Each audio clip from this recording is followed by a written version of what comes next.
High in the hills of the occupied West Bank, a flag flies in the face of a Palestinian village. God is king, it says. 2 young settlers guard this illegal outpost. Construction hasn't even begun, but we are not welcome. So they're asking us to leave. They don't want to talk to us. They said they've been here for about 9 months. Dotted across the landscape, more signs of the fight to assert Israeli control over Palestinian land. The Arabic names on signposts crudely erased. Under international law, the Beit Hogla settlement is illegal, but last February, the Israeli government officially recognized it along with 8 others, a move the U.S. strongly opposed. We're here because God promised us this land, Azrael Picard tells us. Now these settlers have set their sights on a new prize, one that seemed utterly impossible before October 7th. Returning to Gaza, they cheer. That is the goal of Zionist settler organization Nakhla, one of more than a dozen groups now advocating for the reestablishment of Israeli settlements in Gaza. A recent promotional video even boasts that Gaza will become the next Riviera. Daniela Wais is the godmother of the movement. She's already started recruiting from the 700,000-strong settler community of Israel. We're just arriving now at a settlement in the occupied West Bank, and we're heading to a talk that Daniela Wais is giving to a group of people who are potentially interested in resettling Gaza. We are for the land of Israel and Ben Gvir, she says. About 20 people gather in the living room of a family home.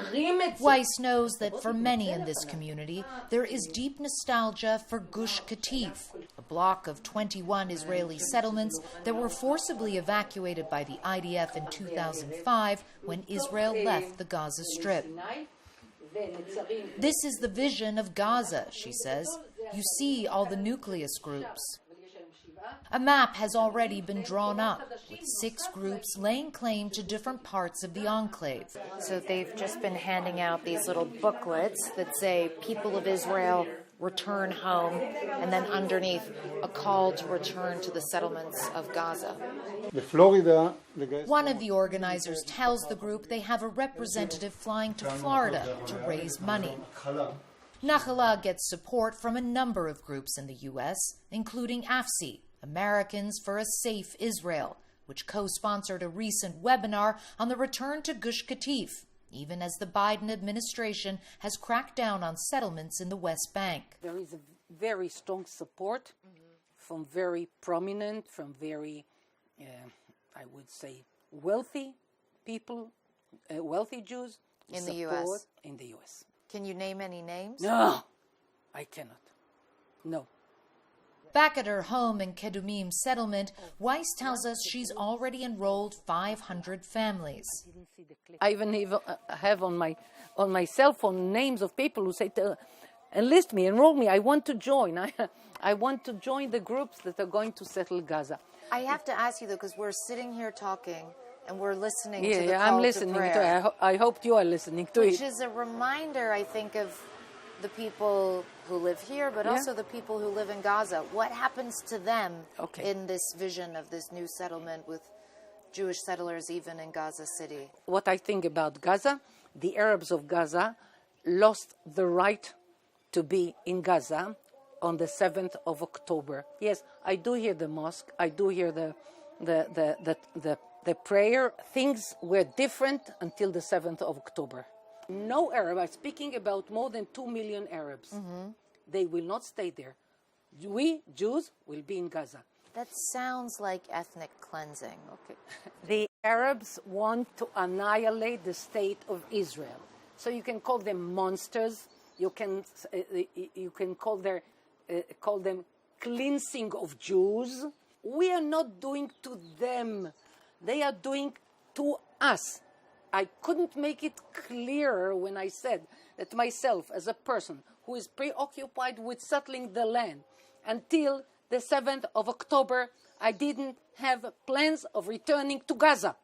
It's clear. I'm not interested in cleansing. What is clear is that Wais's views, traditionally seen as extreme in Israel, have become more popular since October 7th. In late January, jubilant crowds packed an auditorium in Jerusalem for the Victory of Israel conference, calling for the resettlement of Gaza. A poll that month from the Jewish People Policy Institute found that 26% of Israelis advocate the reconstruction of the Gush Katif settlements after the war is over. Among supporters of Prime Minister Benjamin Netanyahu's right-wing coalition government, that number jumps to 51%. Several ministers were present at the conference, including far-right heritage minister Amichai Eliyahu. In a rare interview with Western media, he tells us his political decisions are guided by the Torah. Is there anything about Gush Katif in here? Yes. Yes. And that settlements in Gaza are needed to prevent another October 7th. The language of the land says that wherever there is a Jewish settlement, there will be more security. Doesn't mean there will be absolute security, but there will be more security. Why would you advocate for something that many would say is illegal, is immoral, is not supported by the majority of Israelis, and is also very harmful to Israel in terms of its international standing? Why do you think it's immoral to take land from someone who wants to kill me? Why is it immoral to take my land, which my ancestors lived there, which I've even given up, to someone who slaughters, rapes, and murders me? What is more immoral than that? Netanyahu has called resettling Gaza, quote, an unrealistic goal, and most Israelis agree. But that hasn't stopped scores of IDF soldiers fighting there from posting videos calling for a return to Gush Katif. For many supporters of the settler movement, what was once a distant fantasy is now a fervent dream.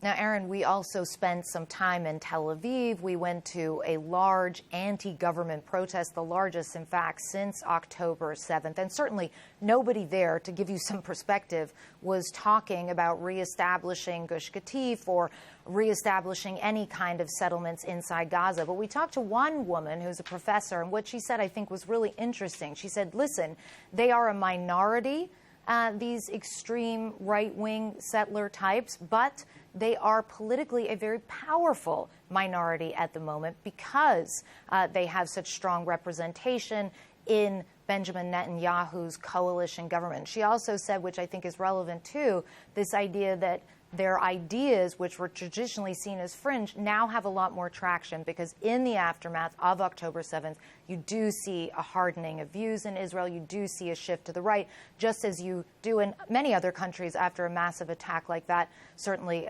you saw something similar after 9/11 in the U.S., Aaron.